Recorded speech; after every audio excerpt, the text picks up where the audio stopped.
Saudara, program menggembleng siswa bermasalah di barak militer terus memunculkan pro dan juga kontra, mulai dari kategori siswa bermasalah yang harus dikirim ke barak hingga kekhawatiran hilangnya hak anak dalam pendidikan.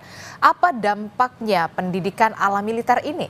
Kita akan bahas bersama dengan Komisioner KPAI, sudah ada Pak Aris Adi Leksono, kemudian ada anggota Komisi 10 DPR dari fraksi PKS, Dr. Gamal Albin Said, kemudian ada pakar pendidikan sekaligus Wakil Rektor 1 Universitas Negeri Surabaya, ada Pak Martadi. Selamat pagi, Assalamualaikum Bapak-Bapak.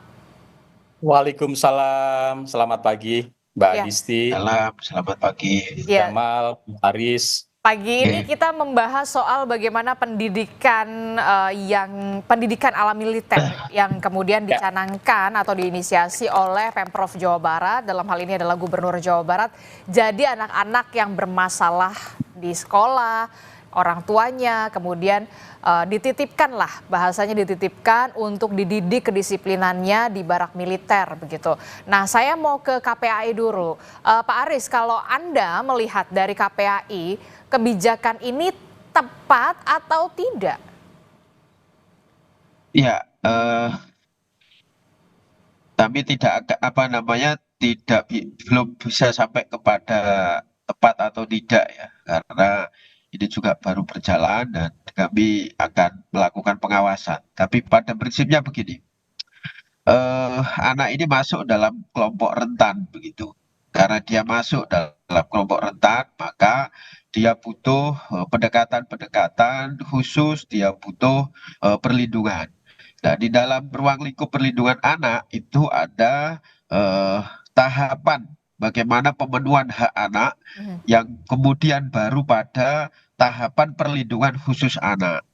Artinya, kalau kemudian program ini menyasar kepada anak-anak yang dalam tanda kutip ya, di stigma anak nakal, anak bermasalah, ini saya kira juga persoalan tersendiri karena akan kemudian menjadi anak korban stigma begitu.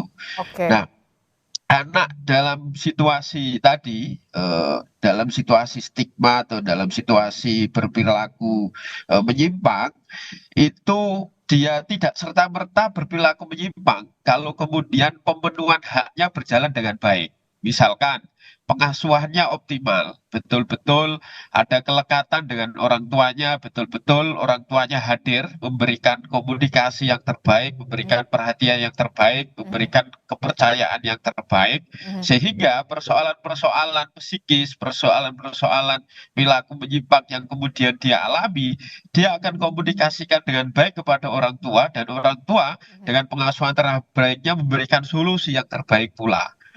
Yang berikutnya tentu ada satuan pendidikan. Satuan pendidikan juga punya peran bagaimana kemudian memberikan hak kepada anak-anak terkait pendidikan, terkait pemanfaatan waktu luangnya, pengenalan budayanya, agar kemudian dia mampu tumbuh dengan mental yang memiliki ketahanan, memiliki self control ya terhadap dirinya, agar kemudian tidak masuk dalam perilaku-perilaku menyimpang atau pergaulan-pergaulan menyimpang ya kan, atau lingkungan-lingkungan yang negatif. Kalau hak ini dipenuhi, maka tidak perlu kemudian membutuhkan perlindungan khusus. Nah, pertanyaannya adalah bagaimana kemudian pemerintah daerah berupaya untuk memenuhi hak ini dulu begitu. Tidak kemudian serta-merta ada anak nakal sementara haknya belum terpenuhi, kemudian anaknya dititipkan. Anaknya harus menanggung akibat itu begitu, dalam bentuk mengikuti pendidikan khusus yang ala militer, yang tentu itu banyak yang tidak relate, tidak sesuai dengan masa tumbuh kembang anak. Nah, ini saya kira problem mendasar. Maka sebenarnya yang strategis adalah bagaimana memastikan dulu hak-hak mereka terpenuhi. Dalam hal ini ya, pemerintah Provinsi Jawa Barat memenuhi hak-hak tadi, sehingga akan optimal dan berdampak masif tidak hanya kepada anak yang kemudian menjadi korban stigma nakal tadi atau bermasalah tadi. Dan ini tentu akan lebih bermanfaat dan strategis gitu kan. Tapi kan sudah kepalang tanggung Pak Adi, tapi kan sudah kepalang tanggung ya, ketika anak-anak itu dimasukkan atau dititipkan di barak militer, sudah terlihat, oh berarti anak-anak ini masuk dititipkan ke barak militer militer stigmanya sudah jelas anak-anak bermasalah. Ini kan berarti tidak, orang tuanya juga mau loh tanda tangan juga seizin dari orang tua, karena kan harus ada izin dari orang tua kemudian baru bisa dititipkan ke barak militer. Apakah ini melanggar hak anak?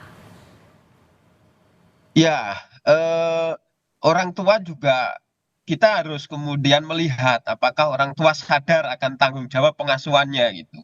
Nah, justru ini kita khawatir jangan-jangan nanti malah kemudian orang tua mengabaikan begitu saja kewajiban memberikan pengasuhan positif gitu, dengan memudahkan langkah-langkah, oh ya anak saya sudah begini udahlah diserahkan saja.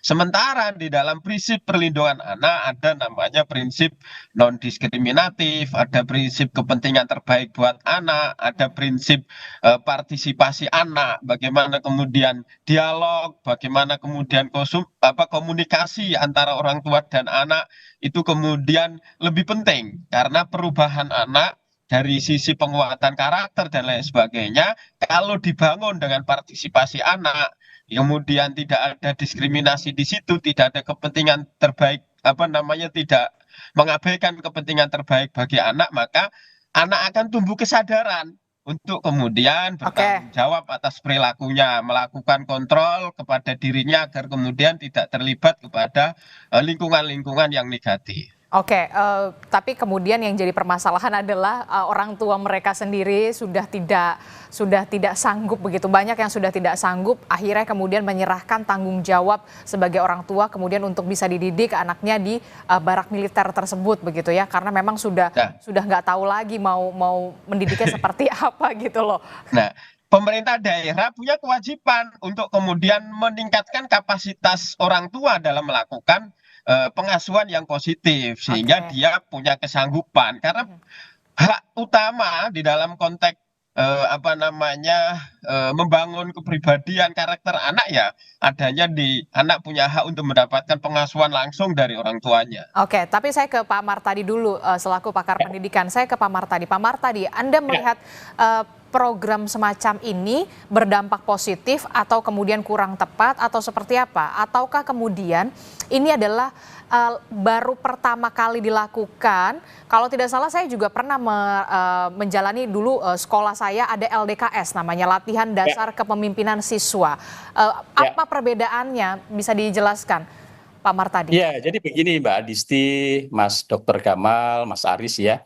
Jadi kalau kita melihat pendidikan ala militer ini kan bukan tujuan ya, tetapi lebih kepada alat ya untuk menumbuhkan karakter anak ya, disiplin, tanggung jawab dan sebagainya dengan pendekatan ala militer tadi. Jadi ini sifatnya adalah komplemen, bukan pendidikan utama. Pendidikan utama ya di sekolah tadi. Apakah di sekolah tidak ada pendidikan karakter? Ada.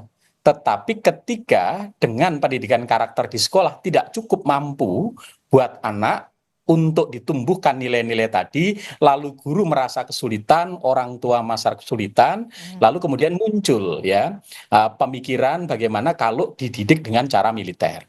Apa ini hal yang baru? Tidak.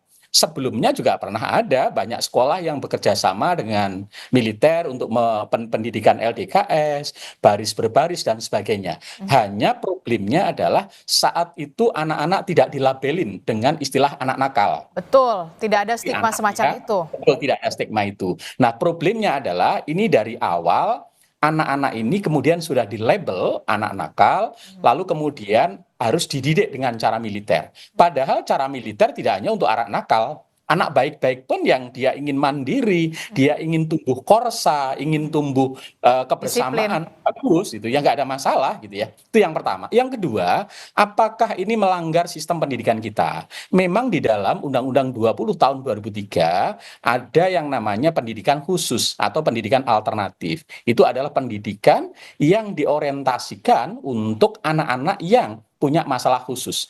Yang disebut masalah khusus itu adalah ada anak jalanan, anak inklusi, anak nakal dan sebagainya. Ya, sehingga memang sebenarnya di dalam sistem pendidikan kita ada ruang itu, gitu ya, ruang itu. Lalu berikutnya, saya sepakat dengan Pak Aris. Memang karena namanya khusus, maka ini nggak mungkin akan bisa menyelesaikan semua anak, cocok untuk semua anak. Ya, pasti hanya anak-anak tertentu yang sesuai. Maka menjadi penting ketika anak sebelum dilakukan pendidikan ala militer, maka anak harus dideteksi dulu Di assessment dulu. Betul, assessment dulu masalahnya apa ini?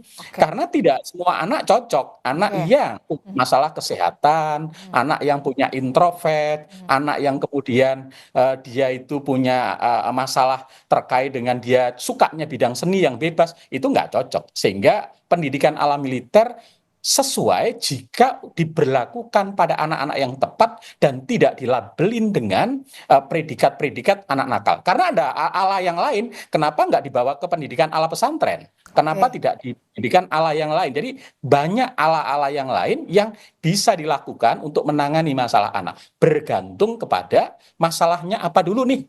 Jangan sampai nanti begitu sudah dididik di barak militer, hanya 6 minggu pulang, masalahnya anak nggak terselesaikan. Padahal masalahnya anak itu adalah masalah dengan orang tua, masalah dengan lingkungan dan sebagainya. Maka tidak akan efektif jika hanya 6 bulan akan mampu merubah semua perilaku anak secara. Saya tangkap. Jadi harus diidentifikasi dulu permasalahan anak-anak ini. Apakah cocok, tidak, kemudian dititipkan di pendidikan militer begitu ya, di barak militer ini. Kalau harus ada assessment dulu ya, Pak Martadi ya. Ya betul, betul. Jadi tidak mungkin kita kemudian mengambil semua anak nakal lalu langsung kemudian dibawa ke barak militer.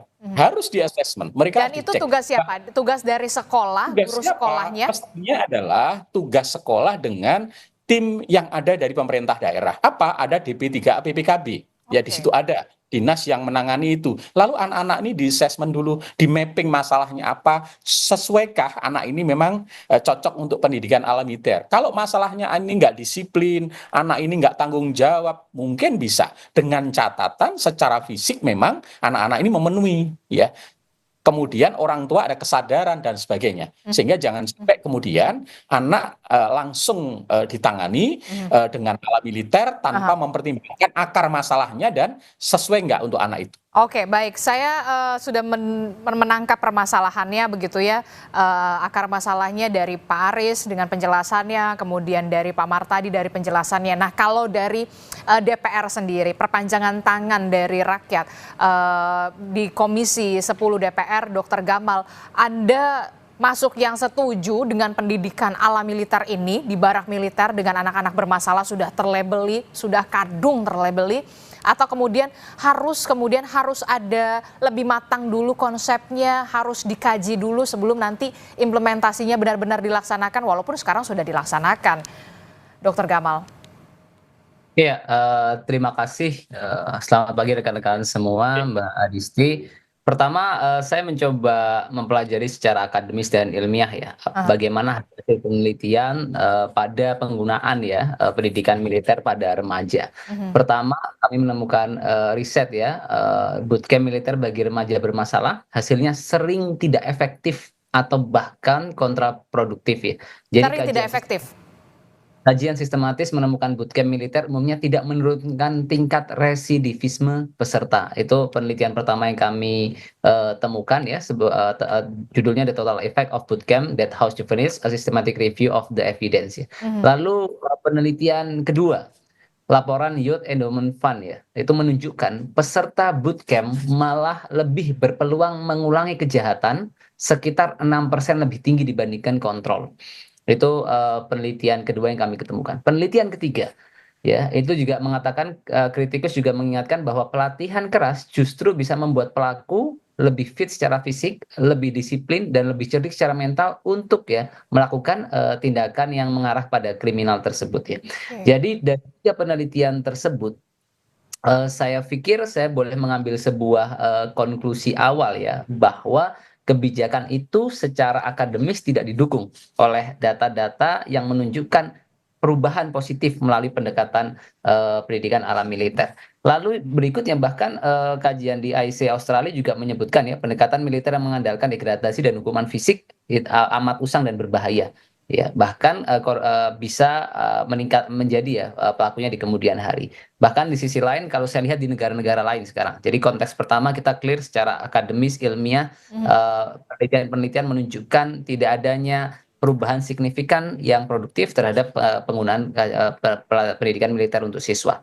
Lalu yang kedua, bagaimana praktek di negara-negara lain yang pernah menerapkan seperti ini, misalkan Amerika. Tahun 80 sampai 90-an itu banyak negara bagian di Amerika menerapkan bootcamp militer untuk remaja. Tapi evaluasinya sama, menunjukkan tidak ada pengaruh signifikan terhadap pengulangan kejahatan ya. Lalu akhirnya pada tahun 2000-an, sebagian besar camp itu ditutup karena biaya tinggi dan rendahnya efektivitas. Dan ini poin pentingnya.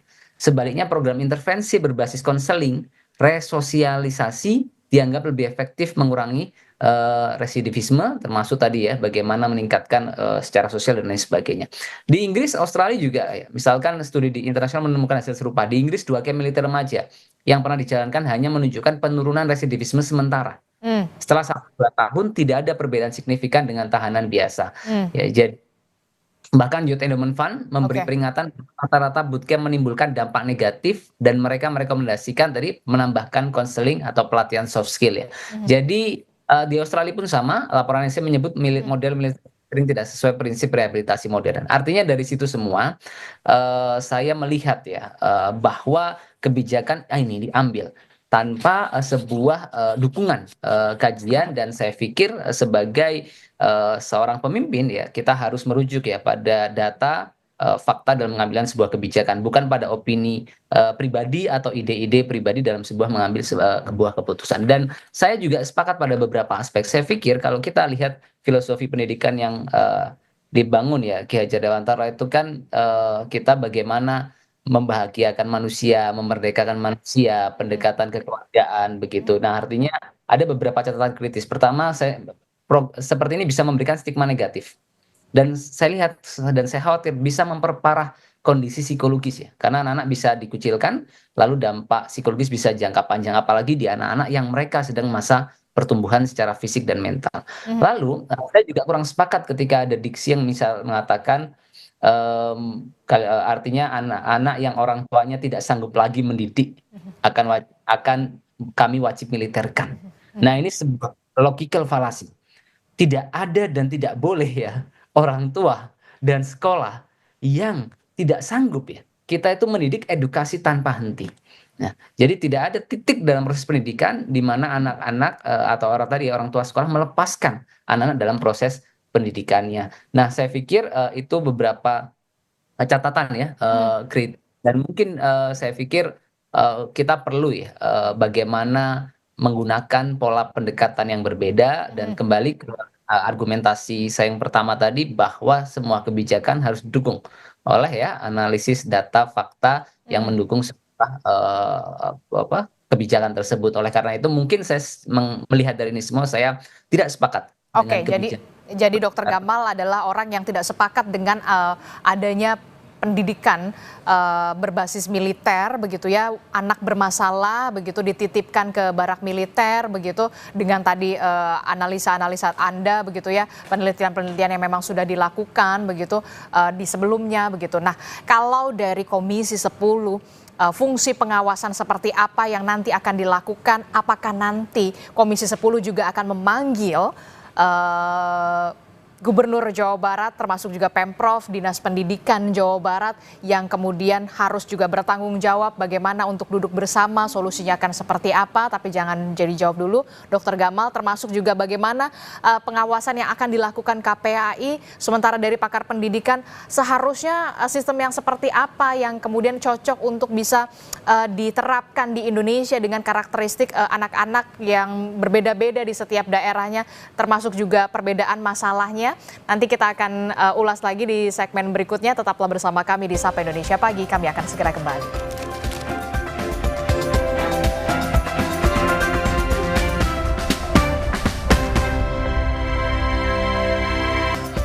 Terima kasih Anda masih bersama kami dalam Sapa Indonesia Pagi. Saudara, kita masih membahas soal bagaimana kontroversi didikan ala militer dalam tanda kutip yang kemudian diinisiasi oleh Gubernur Jawa Barat Deddy Mulyadi, yang kita tahu masih terus berlanjut begitu walaupun menuai pro dan juga kontra. Pendidikan ala militer ini dilakukan terhadap anak-anak yang bermasalah. Kami tim dari Sapa Indonesia Pagi sebenarnya sedari malam sudah mencoba untuk menghubungi pihak dari Gubernur Jawa Barat, Kang Deddy Mulyadi, kemudian juga ada Bupati Purwakarta, tapi sampai detik ini belum menerima respon begitu ya untuk bisa berdialog ataupun berdiskusi di pagi hari ini membahas soal ini. Tapi tidak apa, kita masih membahasnya di segmen kedua. Ada Dr. Gamal dari DPR, kemudian dari pakar pendidikan ada Pak Martadi dan juga Pak Aris dari KPAI. Saya ke Dr. Gamal dulu. Dr. Gamal, kalau Anda masuk ke dalam orang yang tidak sepakat soal adanya pendidikan atau ya pendidikan ala militer dalam tanda kutip didikan militer begitu ya, seperti yang diinisiasi oleh Gubernur Jawa Barat Kang Deddy Mulyadi, fungsi pengawasan seperti apa yang kemudian dijalankan nantinya oleh Komisi 10 DPR RI untuk merespon soal pendidikan ala militer ini yang kemudian diinisiasi oleh Gubernur Jawa Barat? Apakah nanti akan ada rencana untuk memanggil Kementerian Pendidikan Dasar dan juga Menengah untuk kemudian mencari solusinya? Akan ada regulasi yang kemudian dibentuk untuk bisa win-win solution lah, Dokter? Baik, terima kasih. Pertama, mungkin sebelum masuk ke aspek itu, saya ingin tambahkan satu poin. Jadi kekhawatiran kami sebetulnya dan kekhawatiran publik ya, itu adalah satu potensi pelanggaran hak anak, HAM. Lalu kedua, pendekatan kekerasan tak menyentuh akar masalah ya, atau pendekatan militeristik ya dalam proses pendidikan tidak menyentuh akar masalah. Ketiga, stigma dan efek psikologis ya. Keempat tadi, inkonsistensi dan tumpang tindih kewenangan ya. Jadi ini menjadi satu poin yang penting ya, artinya pelibatan TNI dalam proses pendidikan anak itu apakah menjadi bagian dari tugas pokok fungsi, termasuk apakah hal ini sudah melalui ya proses komunikasi dengan berbagai stakeholder sehingga kebijakan itu menjadi lebih matang. Termasuk analisis kritisnya adalah efektivitas jangka panjang. Apakah ini efektif target jangka panjang? Lalu juga ada juga apakah kita tidak bisa memilih misalkan alternatif yang lebih humanis dan komprehensif dalam proses pendidikan ini, termasuk saya pikir perlu adanya audit dan evaluasi dari program pilot yang mungkin sudah dimulai dalam hal ini. Nah, menjawab pertanyaan, tentu pertama kami melihat ya, saya sebagai anggota DPR punya tanggung jawab moral dan tanggung jawab institusional untuk menangkap aspirasi masyarakat dan kekhawatiran, dan tentu kami akan komunikasikan ke rekan-rekan di Komisi 10 untuk bagaimana bisa menyikapi ini secara fungsi dan tugas kami di DPR ya, berbicara dengan stakeholder terkait, lalu juga berbicara dengan pihak eksekutif ya, dalam hal ini juga Kemendikbudrismen yang ada di mitra komisi kami ya. Lalu kedua, mungkin juga harapan saya dari lubuk hati paling dalam ya, itu bagaimana pendidikan ini kita nggak bisa coba-coba, sehingga setiap ada sebuah kebijakan pendidikan yang diambil itu harus melalui ya proses analisis public policy yang kuat untuk apa? Memitigasi berbagai resiko-resiko negatif yang mungkin muncul dari kebijakan tersebut, sehingga harapan saya kebijakan ini bisa melibatkan ya komunikasi seperti mungkin rekan-rekan dari KPAI ya, lalu pakar seperti Pak Martadi dan rekan-rekan lain, bahkan dengan pihak PGRI dan mungkin juga berbagai entitas-entitas pendidikan lainnya ya, bahkan seperti ormas-ormas yang punya concern di pendidikan ya, seperti NU Muhammadiyah dan lain sebagainya. Nah, itu tentu akan memperkaya. Sehingga harapan kami melalui komunikasi dengan stakeholder tersebut ya, lalu dengan kajian yang matang oleh pakar ya, lalu melibatkan pihak akademisi, kita akan mengambil sebuah konklusi kebijakan apakah ini efektif atau tidak. Kemudian kalaupun mau diterapkan, akhirnya ada sebuah upaya untuk mitigasi sebuah resiko yang ada. Terima kasih. Oke, menarik sekali, pendidikan tidak bisa coba-coba begitu ya diksinya. Saya ke Pak Aris. Pak Aris, kalau dari KPAI sendiri, apakah nanti bentuk pengawasannya akan seperti apa? Karena ini kan sudah berlanjut begitu ya, sedang berlangsung. Tadi kita juga melihat bagaimana visual memperlihatkan anak yang sedang mengikuti ujian, tetap mengikuti ujian di sana begitu, pendidikan akademiknya juga masih terus berjalan. berjalan begitu. Nah, pengawasan dari KPAI sendiri seperti apa? Apakah nanti akan ada tinjauan ke beberapa lokasi yang tempat di mana pendidikan militer, barak militer itu diberlakukan? Atau kemudian nanti akan ada diskusi dengan Gubernur Jawa Barat, Kang Deddy Mulyadi, atau seperti apa bentuk pengawasannya sejauh ini yang akan dilakukan? Ya, baik Mbak Disti. Jadi sesuai tusi KPAI memiliki tusi salah satunya adalah pengawasan terhadap penyelenggaraan perlindungan anak. Gitu. Nah, terkait program ini, sebenarnya sebelum ini dilaksanakan kami sudah bersurat gitu untuk kemudian bertemu dengan Pak KDM dan timnya untuk kemudian memberikan masukan-masukan agar seperti yang disampaikan Dr. Gamal tadi, kebijakannya inginnya berdampak strategis, tetapi perlu kemudian pendalaman, keterlibatan stakeholder dan sebagainya perlu kami sampaikan. Dan yang penting adalah bagaimana dalam mengkonstruksi program ini mengedepankan prinsip-prinsip perlindungan anak sebagaimana mandat Undang-Undang Perlindungan Anak begitu. Nah, langkah berikutnya karena ini tetap berjalan, maka kami tetap akan mengambil langkah pengawasan dan kami sudah bersurat terutama di tempat pendidikan anak itu ya di Purwakarta dan di Bandung. Mungkin dalam waktu dekat ini kami akan kunjungan lapangan dan tentu kita akan mendengar suara anak karena anak ini yang kemudian dalam konteks memberikan perlindungan anak ini suara anak menjadi sangat penting gitu. Karena dengan partisipasi dia digali maka akan timbul kesadaran dari dirinya untuk kemudian bertanggung jawab atas situasi yang dia alami, atas masa depan yang kemudian dia harapkan. Nah, tentu fungsi pengawasan itu akan kami lakukan dan hasil pengawasan tentu kami akan telaah dan tentu akan memunculkan sebuah rekomendasi terkait kelayakan program-program yang kemudian sudah berjalan termasuk program pendidikan anak di barak militer ini begitu. Dan ada banyak aspek yang akan kita gali, salah satu yang disampaikan oleh Pak Dr. Martadi tadi, bagaimana kemudian asesmen awal, bagaimana kemudian soal landasan regulasi ya. Kalau yang kami dapatkan informasinya landasannya masih dangkal begitu, hanya sebatas surat edaran, hanya sebatas perjanjian dengan orang tua begitu, yang justru di situ akan menjadi kemudian orang tua memudahkan begitu saja akan tanggung jawabnya, melepaskan tanggung jawab pengasuhannya begitu.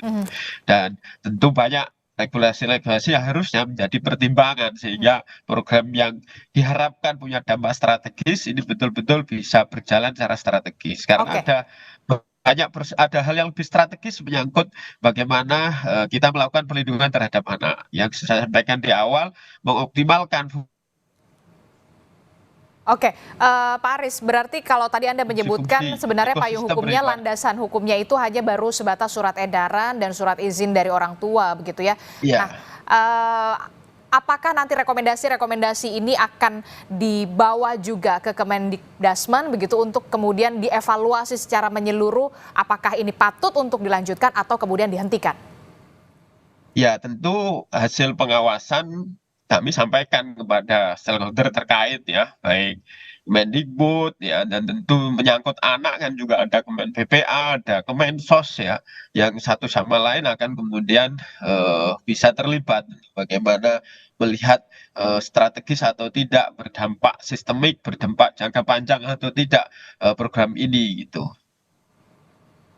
Oke, terakhir saya ke Pak Martadi selaku pakar pendidikan dari dunia pendidikan begitu. Apa yang kemudian menurut Anda perlu disempurnakan lagi termasuk soal bagaimana soal identifikasi juga terhadap karakter-karakter anak, masalah-masalahnya juga berbeda. Apa yang kemudian harus menjadi evaluasi dan menurut Anda, sekali lagi menurut Anda program ini patut untuk dilanjutkan atau kemudian dihentikan dulu, di hold dulu sementara sampai kemudian ada penyempurnaan lebih komprehensif?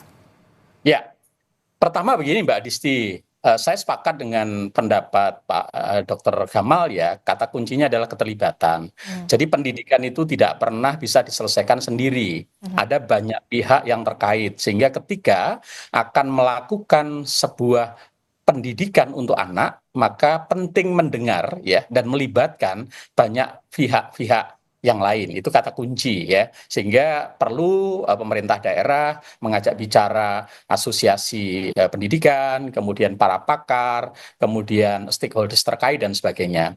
Lalu yang kedua adalah pendidikan apapun itu harus menempatkan anak sebagai subjek. Jadi yang terbaik buat anak bukan yang terbaik menurut kita. Sehingga perlu betul kita mendengar ya sebenarnya anak seperti apa, problem anak seperti apa, kebutuhannya apa dan sebagainya. Ini menjadi penting, jangan sampai kemudian kita seolah-olah mensimplikasi anak butuh ini, anak harus diberlakukan begini dan kemudian kita membuat program-program untuk mereka. Karena belum tentu itu baik buat anak-anak itu ya, itu yang penting. Berikutnya, tolong betul ketika ada sebuah program di wilayah, di daerah, legal standing-nya menjadi penting. Karena apapun pendidikan di daerah itu juga tidak bisa lepas dari sistem pendidikan nasional kita. Harus dicari legal standing-nya. Apa di Undang-Undang 20, di mana letaknya. Jadi tidak bisa kita hanya mengambil sebuah langkah, kemudian nanti justru akan menimbulkan persoalan baru. Karena tidak ada legal standing yang clear di situ. Nah, legal standing ini sekaligus akan memastikan keberlanjutan. Jadi pendidikan itu tidak bisa disimplikasi hanya 6 minggu selesai. Tidak bisa begitu. Pendidikan itu adalah panjang, jangka panjang.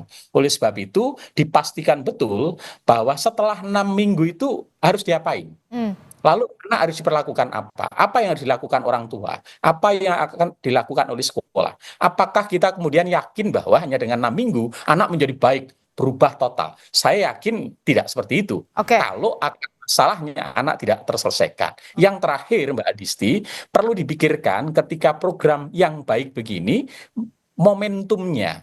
Momentumnya itu kan jangan sampai kemudian anak ini pas saat ujian dia harus ujian di tempat pelatihannya. Kenapa tidak dirancang pada saat liburan? Itu bagian dari mengisi ya di hari libur anak. Lalu anak-anak juga tidak distereotip karena memang di situ bagian dari pendidikan kedisiplinan, pendidikan kebersamaan dan sebagainya tidak lagi disebut dengan pendidikan ala militer, tapi lebih kepada bintal ya, pembinaan mental, karakter buat anak-anak.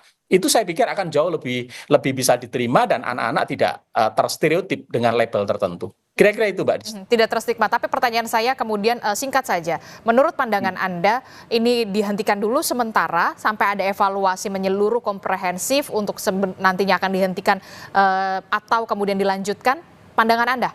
Ya tentu yang sekarang sudah berlangsung karena sudah dirancang programnya untuk sekian hari, kurikulum silabusnya sudah dirancang, selesaikan itu. Tapi jangan kemudian langsung nanti diikuti dengan yang lain. Selesaikan dulu ini program ini, dievaluasi, baik evaluasi proses, evaluasi hasil, sambil kemudian untuk ditata kembali hal-hal yang perlu disempurnakan sehingga pada berikutnya nanti jauh lebih baik seperti harapan yang disampaikan oleh teman-teman Pak Dr. Kamal, kemudian Mas Aris dan sebagainya.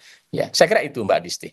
Outputnya, assessmentnya, outputnya program ini dinilai berhasil atau tidak, efektif atau tidak, outputnya akan seperti apa? Kuncinya adalah perubahan perilaku. Apakah anak setelah kemudian 6 minggu dididik itu perilakunya berubah?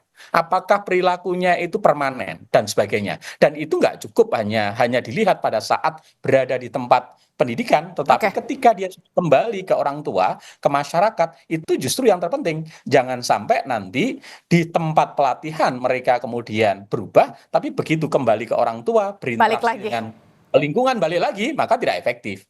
Justru yang penting adalah perubahan perilaku yang lebih baik dan itu relatif permanen menjadi habit anak-anak kita dan dia menjadi anak-anak yang lebih berkarakter positif. Singkat saja Dr. Gamal, kalau dari pandangan Anda, kalau tadi Pak Mar tadi mengatakan kita lihat dulu aja nih yang sudah berjalan, outputnya nanti kita akan evaluasi dihentikan atau kemudian dilanjutkan. Nah kalau dari pandangan Anda seperti apa? Ya, jadi mungkin sebagai penutup ya, saya ingin coba kita membayangkan kalau itu adalah anak-anak kita, anak Pak Mar tadi, anak Pak Aris ya. Bayangkan ada anak-anak yang melakukan kesalahan mungkin ya, lalu tiba-tiba dia diminta ke tempat militer, teman-temannya, sepupunya, saudaranya, tetangganya, berpikir dia anak menakal ini berarti, anak ini berarti ada kesalahan itu, lalu dia kembali Lalu mungkin ketika dia ke sekolah, teman-temannya menyebut ya, dia kemarin sudah ikut di militer karena kesalahan ya, dan lain sebagainya gitu. Jadi secara humanism ya, saya punya kekhawatiran yang sangat besar, dampak psikologis ya, sosial yang akan dialami oleh anak tersebut. Oleh karena itu, merujuk pada hal tersebut ya, saya berharap sekiranya hal ini belum dikaji secara mendalam, maka untuk cukup diakhiri mungkin ya pada base ini dan tidak membuka sebelum berkomunikasi dengan semua stakeholder, melibatkan sehingga dampak-dampak yang kita khawatirkan tadi terjadi pada Oke. anak-anak itu tidak akan terjadi ya, lebih banyak pada anak-anak Indonesia. Mungkin itu dari saya dan mungkin buat kita semua ada satu prinsip pepatah namanya Sabda Pandito Ratu. Pemimpin itu kalau sudah mengucapkan sesuatu ya, mengambil keputusan sebenarnya tidak bisa ditarik lagi. Oleh karena itu, ke depan kebijakan pendidikan harus dikaji secara mendalam dan betul-betul mempelajari ya, menganalisis semua aspek yang terlibat dalam proses kebijakan tersebut. Oke. Terima Oke, baik. sekian, cukup sekian dan terima kasih. Oke, baik Dokter Gamal. Terakhir, Pak Aris dari KPAI sendiri, menurut Anda perlu kemudian ada penghentian sementara untuk ada evaluasi rekomendasi dari KPAI atau seperti apa? Singkat saja penutup. Ya, tentu memperhatikan dari masukan-masukan berbagai perspektif, baik pakar pendidikan, pemangku kebijakan, dan juga secara psikologis, dan tentu nanti kita kuatkan dalam pengawasan ke lapangan. Maka yang berjalan ini tentu harus kemudian dilakukan evaluasi. Jika kemudian evaluasinya mengarah kepada dampak-dampak atau output yang tidak strategis, ya tidak perlu kemudian dilanjutkan di tahap-tahap berikutnya. Oke, baik, kita akan lihat bagaimana nanti kebijakan ini apakah terus akan bergulir atau kemudian akan ada evaluasi dari pemerintah pusat. Tentu kita menantikan solusi yang benar-benar terbaik untuk anak-anak Indonesia ke depan. Terima kasih Pak Aris dari KPAI, kemudian Pak Martadi dari pakar pendidikan UNESA, kemudian dari Dr. Gamal Albin Said, anggota Komisi 10 DPR RI dari fraksi PKS. Terima kasih sudah berbagi pandangannya di Sapa Indonesia pagi hari ini. Assalamualaikum, selamat pagi Bapak-Bapak. Waalaikumsalam. Selamat pagi semuanya. Terima Terima kasih Mas Gamal.